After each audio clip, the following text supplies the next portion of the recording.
salve ela. Salve ela, a Venete da favela. Salve ela, oh, salve ela, a Venete da favela. Olá, sou Rosana Oliveira Rocha e estou aqui hoje para falar sobre dica de leitura. Professora de língua portuguesa, mestranda em educação, hoje eu vou abrir um espaço aqui no nosso canal A Corrente para falar sobre um livro, leitura obrigatória no vestibular. Nós estamos falando do livro Quarto de Despejo, Diário de uma Favelada, de Carolina Maria de Jesus. Esse livro, ele é maravilhoso porque ele conta uma história invisível, ele conta uma história até então esquecida.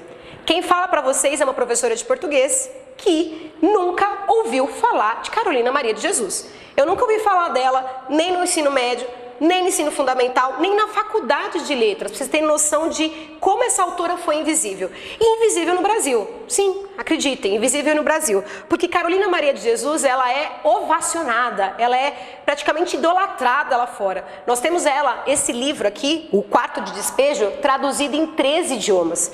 Então, pra você ter noção, tem pessoas do outro lado do planeta que conhecem a Carolina Maria de Jesus e eu, professora de língua portuguesa, não conhecia. Assim como muitos professores, tá? Eu quero dizer o seguinte, ela foi invisibilizada por algumas questõezinhas básicas, né? Nós estamos agora no mês das mulheres, né? Com algumas manifestações aí a favor das mulheres tão complicadas que a gente pode até numa outra oportunidade conversar. Mas a gente está dizendo que é tão difícil nós termos o reconhecimento de mulheres e principalmente de mulheres que são negras, periféricas, faveladas, mães solteiras e mulheres independentes, porque assim era Carolina Maria de Jesus.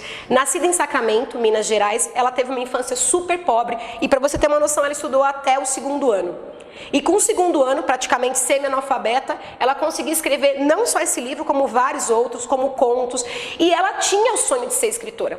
Ela veio de Minas para São Paulo procurando uma oportunidade de vida, querendo crescer na vida, chegou a bater em várias editoras falando, olha, eu sou escritora, mas para ela competiu o seguinte, empregos empregos abaixo. Ela acabou catando papelão na rua, catando recicláveis, para conseguir sustentar os filhos, que ela criava sozinha.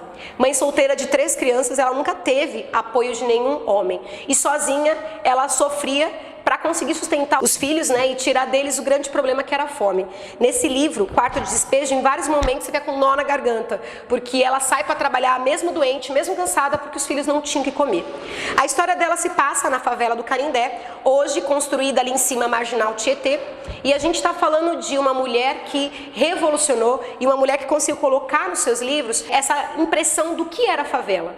Para ela, a favela era um quarto de despejo. O centro da cidade, os lugares bonitos, é uma sala de estar, onde a gente chega e se sente bem.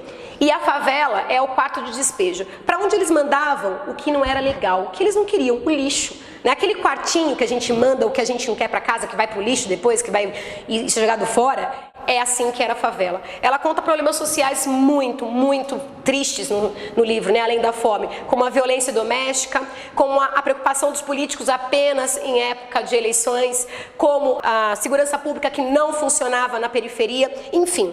E aí, um dia, ela tentou vários momentos fazer sucesso, não só, aliás, nem apresentando esse livro, porque isso aqui era o diário dela, né? O Quarto de Despejo é o diário da Carolina Maria. Ela apresentava os poemas e não fazia sucesso. Eis que um dia, Audálio Dantas, um jornalista, chega à favela do Canindé para fazer uma reportagem da inauguração de um parquinho e a Carolina consegue convencê-lo a ir ao barraco dela, um barraco de madeira ainda, um barraco, né? A gente está falando uma favela da década de 50, e lá ele vê os textos e percebe assim, olha, talvez não seja tão legal, mas o que é isso? 25 cadernos encardidos que continham o diário dela. E ele vê ali a riqueza, publica e ela se torna da noite para o dia Cinderela, de ser ovacionada, de ser convidada para eventos, da alta sociedade querer vê-la. Nossa, ela era o evento, né? Ela era naipe Vogue, naipe ser musa de festa da Vogue. Bem, a fama durou um pouquinho no Brasil, ela chegou a ser reconhecida por Clarice Lispector, chegou a ser citada por Manuel Bandeira e tantos outros poetas, mas Carolina, ela tinha um lugar que ela deveria continuar para a elite brasileira. Ela tinha o lugar de negra, pobre, favelada e mulher. E esse lugar é um lugar de invisibilidade. E quando ela apareceu e perceberam que ela estava aparecendo, aliás, ela lançou um outro livro, O Quarto de Alvenaria, a alta sociedade e eu não sei quem, né? Mas a invisibilizaram de uma maneira tão grande, que até décadas depois, professores não a conheciam. No mundo todo, ela sendo conhecida, sendo traduzida, sendo usada para discutir problemas políticos, problemas sociais, porque a obra dela denuncia muito isso, e aqui no Brasil a gente sequer falava dela. Bem, eis que o movimento negro me apresentou, e quando me apresentou Carolina, eu falei, meu Deus, que mulher é essa? Eu vou ler. Essa é uma daquelas obras que a gente nunca vai esquecer. Certamente você vai curtir a leitura, apesar de a gente achar, ai, mas tem uns errinhos gramaticais, a gente está falando de uma mulher que teve até o 2º ano, né?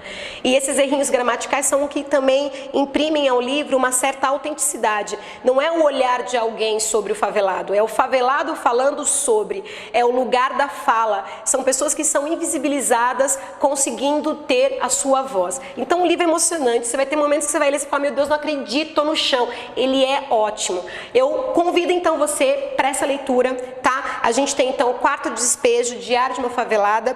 Vocês leiam, depois a gente vai ter análise, porque ele é um livro cobrado em vestibulares, aqui em São Paulo no vestibular da Unicamp, também no vestibular do Rio Grande do Sul, então vale super a pena a leitura. Indico, curte, comenta, compartilha, sininho.